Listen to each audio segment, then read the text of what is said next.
We welcome you back to Wichita, Kansas, North Rock Lanes, the 12th PBA event they've hosted, going all the way back to 1970 in the Centennial Open. And while we're flashing back, well, let's go back a couple more years. 1965, the Thunderbird Open, held here in Wichita, and the legendary Dick Weber taking on some guy named Nelson Burton Jr. Have you ever heard of him, Randy?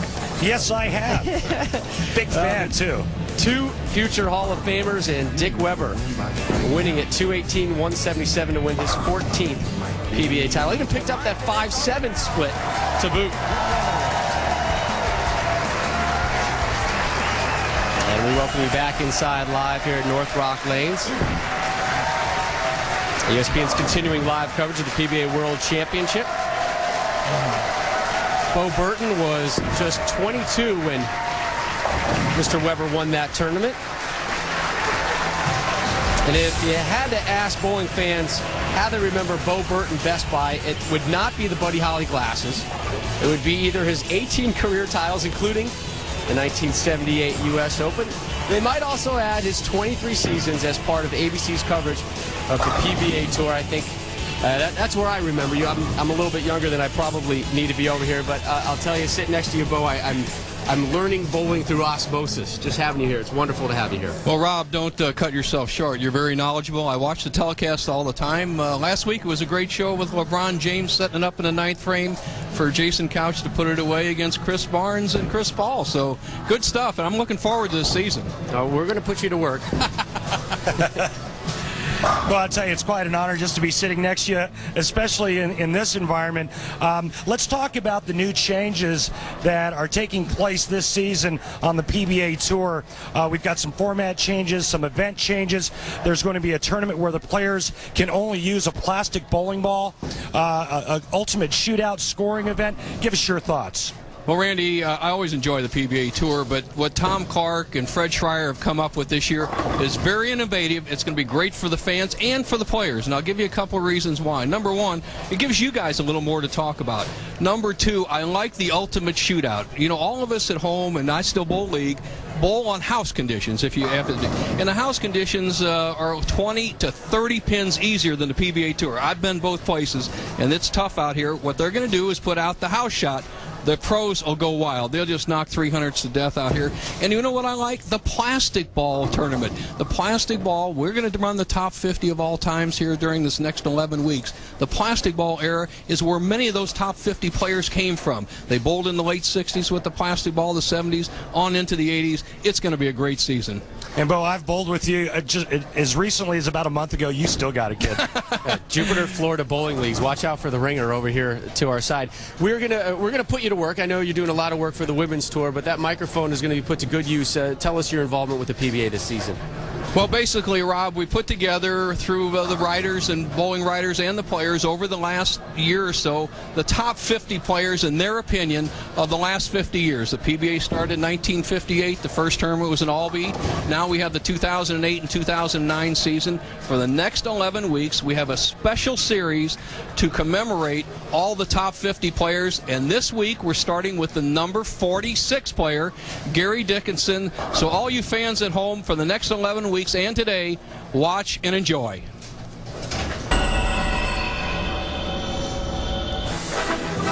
At number 46 in our countdown is Gary Dickinson.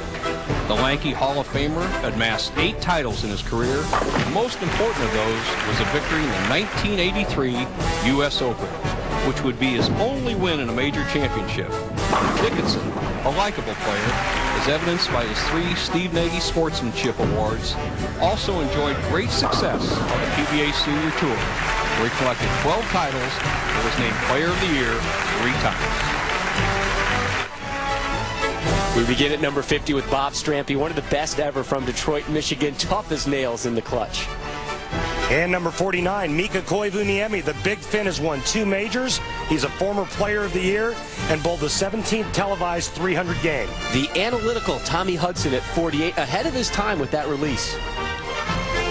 At 47, Barry Asher, the top 5 most talented players of all time.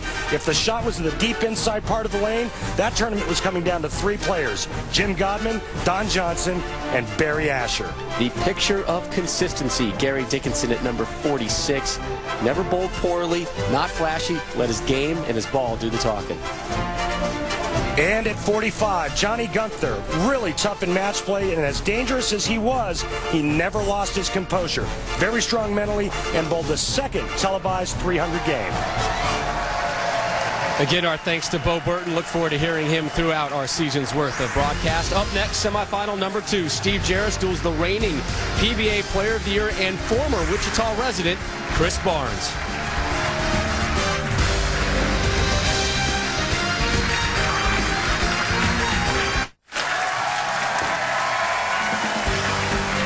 Welcome back to Wichita, Kansas, North Rock Lanes, the first PBA event here in Wichita since the 02 PBA Wichita Open. Norm Duke waiting in the wings and seeking major career title number 6, which would put him just one behind Walter Ray Williams Jr. And you look at the leader there, Earl Anthony, 6 of them at this event. The great Mike Albee, Pete Weber. You know, the thing that all 5 of these players will have in common, in my opinion, after the end of January, they'll all be Hall of Famers. How could you deny Norm Duke? Can't. It's impossible. So the PBA World Championship today, the first of 4 majors this season. Here's a look at the PBA Grand Slam. All of them you can see live on ESPN, the Tournament of Champions, the Masters, and the U.S. Open from New Jersey.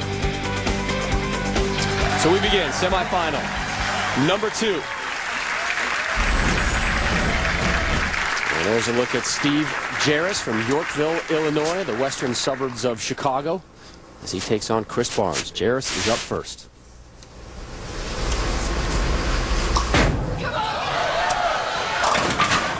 Nipped that pocket and drops 9. And remember, we talked about it at the start of the show, the multiple angles that this oil pattern affords the players. You can see that Steve Jaros, even though he doesn't hook it quite a bit, he's playing a little bit more towards the second arrow, or inside, just inside the second arrow. I think you're going to see Chris Barnes playing even deeper than that. Curls that one in. Jaros, his 25th year on the tour. That is half the PBA's history. I'm sure he's glad I did the math for him on that one. Here's Chris Barnes from Double Oak, Texas. Went to college here at Wichita and resided here for 8 years post-school.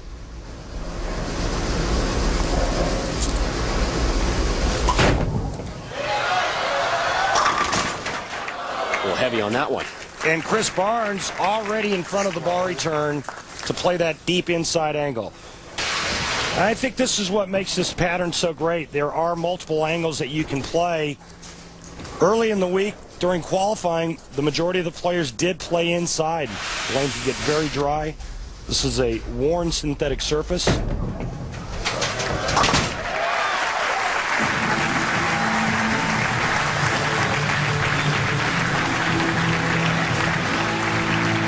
Take a look at our lumber liquidators, Know the Wood. And again, a worn synthetic surface, it's an older surface, and what happens when you get an older surface, you get what's called a predominant track area. And right around the second arrow on the right side of the lanes are going to get very worn, because that's where the majority of your league bowlers and your house bowlers play. When the pros see that, it's a high friction zone. Leaves the 10 this time, so no strikes yet here in semifinal number 2.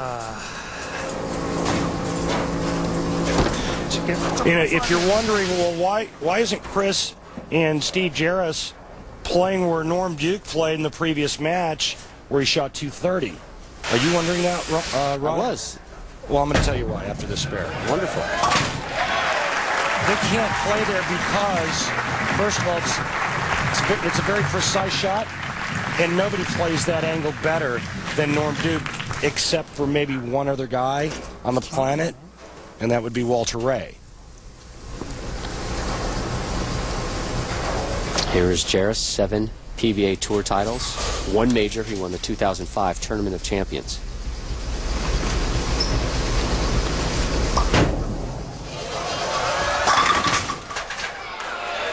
still seeking a strike. And we talked about Sean Rash in semifinal number 1, where he was in the first event of last season, which happened to be a major as well. Ditto for Jaros, who came in second at the USBC Masters in Milwaukee, Wisconsin last year, falling to Sean Rash, 245, 269. Steve Jaros has had a very nice career out here. Very unassuming guy, very quiet, flies under the radar. But he's won 7 times out here, including 1 major. Underrated career, and he told us yesterday he has his eye on the Hall of Fame. We asked him his goals. I want to win another major, I want to qualify for the Hall of Fame, and I want to keep my job. And in this economy, that's a wonderful goal. Keep your job.